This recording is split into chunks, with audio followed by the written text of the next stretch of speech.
குறைந்த விலை, நிறைந்த தரம். தங்கள் தேவைகள் அனைத்தும் ஒரே இடத்தில். ஜெயச்சந்திரன் டெக்ஸ்டைல்ஸ். எனக்கு பாஸ்போர்ட் எப்போ வரும்? இலங்கைக்கு பசங்களோட போகணும். காலமெல்லாம் காத்திருந்த போண்டா மணி. கடைசியில் வந்த பாஸ்போர்ட். காலமான மணி.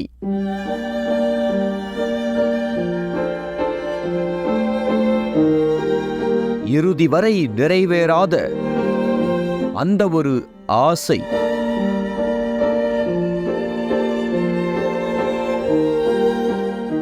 பவுனு பவுனுதான் எனும் திரைப்படம் 1991 ஆண்டு பாக்யராஜ் இயக்கத்தில் அவரே நடித்து வெளியான திரைப்படம். இந்த படத்தின் மூலம் தமிழ் சினிமாவிற்கு அறிமுகமானவர் நடிகர் போண்டாமணி. போண்டாமணியின் இயற்பெயர் கேதீஸ்வரன். இலங்கை தமிழரான இவர் போர்க்காலத்தில் அகதியாக தமிழ்நாட்டிற்கு வந்துள்ளார். கள்ளத்தோணியில் சென்னை வந்து சேர்ந்தவர் வடபழனியில் தங்கியிருந்துள்ளார். இவரின் உருவத்தை பார்த்த சிலர் சினிமாவில் நடிக்கலாம் என ஐடியா கொடுத்துள்ளனர். அடிப்படையில் சினிமா வாய்ப்பு தேடத் தொடங்கியுள்ளார். வந்தவுடன் சினிமா யாருக்கும் வாய்ப்புகளை அள்ளி கொடுத்து விடுவதில்லை.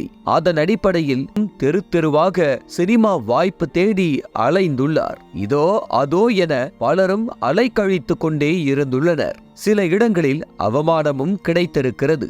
இலங்கையிலிருந்து கொண்டு வந்த பணம் ஒரு கட்டத்தில் தீர்ந்து விடவே பசியுடன் அலைந்துள்ளார். அப்போது தினமும் போண்டா மட்டுமே அவருக்கு உணவாக இருந்துள்ளது. ஒரு போண்டாவை தின்றுவிட்டு கொஞ்சம் தண்ணீரை குடித்துவிட்டு சினிமா வாய்ப்பு தேட கிளம்பி விடுவாராம். அப்படி பாக்யராஜ் கண்ணில் படவே பவுனு பவுனுதான் படத்தில் சின்ன கேரக்டர் கிடைத்திருக்கிறது. அதன் மூலம் தமிழ் சினிமாவின் கதவுகள் கேதீஸ்வரனுக்கு கிடைத்தாலும் பெரிய வாய்ப்புகள் எதுவும் இல்லாமல் இருந்துள்ளார். இருப்பினும் அவ்வப்போது சின்ன சின்ன கதாபாத்திரங்களில் நடித்து வந்துள்ளார். பின்னர் வடிவேலு மற்றும் விவேக்குடன் கூட்டணி போட்ட நேரத்தில்தான் கேதீஸ்வரன் பலராலும் அடையாளம் காணப்பட்டுள்ளார். இதனைத் தொடர்ந்து வடிவேலு, கவுண்டமணி உள்ளிட்ட நகைச்சுவை நடிகர்களின் கூட்டணியில் பல்வேறு காட்சிகளில் கலக்கி இருந்தார். குசேலன், சச்சின், வேலாயுதம் உள்ளிட்ட 250க்கும் மேற்பட்ட திரைப்படங்களில் நடித்துள்ளார் போண்டாமணி. குறிப்பாக அடிச்சு கூட கேட்பாங்க, அப்பயும் சொல்லிடாதீங்க எனும் நகைச்சுவை காட்சி மூலம் பட்டி தொட்டி எங்கும் சென்றடைந்தவர்.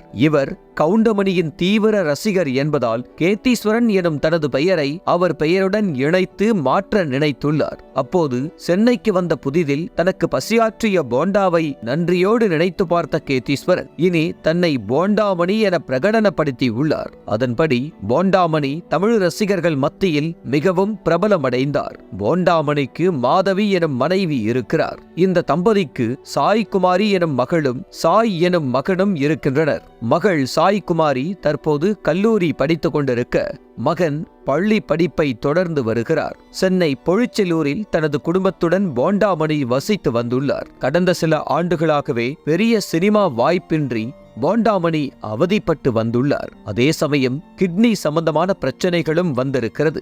மனைவி மாற்றுத்திறனாளி என்பதாலும் குழந்தைகள் படித்துக் கொண்டிருப்பதாலும் போண்டாமணி உடல்நிலை சரியில்லாத போதும் கூட அவ்வப்போது கிடைக்கும் கேரக்டர்களில் நடித்தும் கலை நிகழ்ச்சிகளில் பங்கேற்றும் வந்துள்ளார். பின்னர் உடல்நிலை மிகவும் மோசமான நிலையில் ரஜினிகாந்த், விஜய் சேதுபதி, தனுஷ் உள்ளிட்ட நடிகர்கள் அவருக்கு உதவி செய்துள்ளனர். அதேபோல அஜித் மற்றும் விஜய் தனக்கு உதவி செய்யவில்லை என வருத்தத்தை வெளிப்படுத்தியுள்ளார் போண்டாமணி.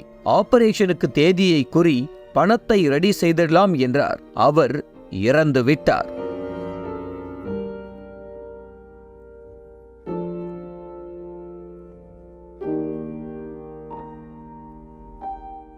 என் ஆபரேஷனுக்கு 8 லட்சம் செலவாகும். என் மனைவி மூலம் கடிதம் எழுதி ஐசரி கணேஷ், அஜித், விஜய், பார்த்திபன், சிவகார்த்திகேயன், லாரன்ஸ், ரஜினி உள்ளிட்டோருக்கு கடிதம் எழுதினேன். இதனை அடுத்து ஐசரி கணேஷ் சார் தொடர்பு கொண்டு, கவலைப்படாதீங்க, எப்போ ஆபரேஷன் சொல்லுங்க, பாத்துக்கலாம் என்றார். அதுபோல் ரஜினி சாரும் என்னிடம் போனில் பேசி முதலில் ரூபாய் 1 லட்சத்தை அனுப்பியிருந்தார். வடிவேல் கூட நடித்து பெயர் கிடைச்சது. ஆனால் ஊதியம் குறைவுதான். சூரி என் வீட்டுல சாப்பிட்டு தங்கினவர்தான். ஆனால் இன்று பெரியாளானதோ என்னை கண்டுக்கல. ஒரு போன் செய்து கூட என் உடல்நிலை குறித்து விசாரிக்கவில்லை. காமெடி தொடரில் நடிக்க காதல் சுகுமாரும் நானும் அவருக்கு வாய்ப்பு கொடுத்தோம். அதையும் மறந்துவிட்டார் என உணர்ச்சிகரமாக பேசியிருந்தார். இந்நிலையில் மனதை மசிய வைக்கும் சில தகவல்கள் போண்டாமணியை பற்றி வெளியாகியுள்ளது.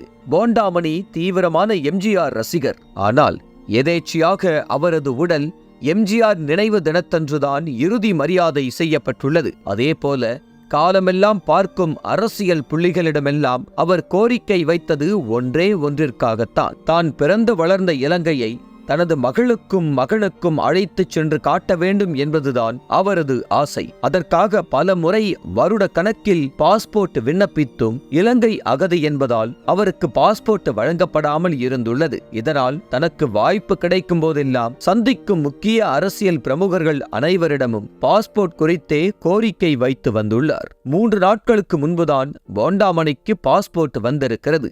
ஆனால் துரதிர்ஷ்டவசமாக அவரது வாழ்க்கை முடிவுக்கு வந்துவிட்டது என்கின்றனர் அவரது குடும்பத்தினர். இந்நிலையில் இலங்கை மியூசியத்தில் எம்ஜிஆருக்கு அடுத்தபடியாக போண்டாமணி படம் இடம்பெற்றுள்ளது குறிப்பிடத்தக்கது. முன்னதாக போண்டாமணி உடல்நலக்குறைவால் அவதிப்பட்ட நிலையில் ஓமந்தூரார் மருத்துவமனையில் வைத்து அமைச்சர் மா சுப்பிரமணியன் சிகிச்சை அளிக்க முன்வந்தார். மேற்கொண்டு என்ன செலவு வந்தாலும் தான் பார்த்துக் கொள்வதாக கூறியிருந்தார். அதேபோல அதிமுக முன்னாள் அமைச்சர் ஜெயக்குமார் உள்ளிட்ட பலரும் அவருக்கு நிதி உதவி செய்திருந்தது குறிப்பிடத்தக்கது. இந்த நிலையில்தான் சிறுநீரகம் செயலிழப்பால் போண்டாமணி காலமாகியுள்ளார். இது அவரது குடும்பம் மட்டுமின்றி தமிழ் சினிமாவையே சோகத்தில் ஆழ்த்தியுள்ளது.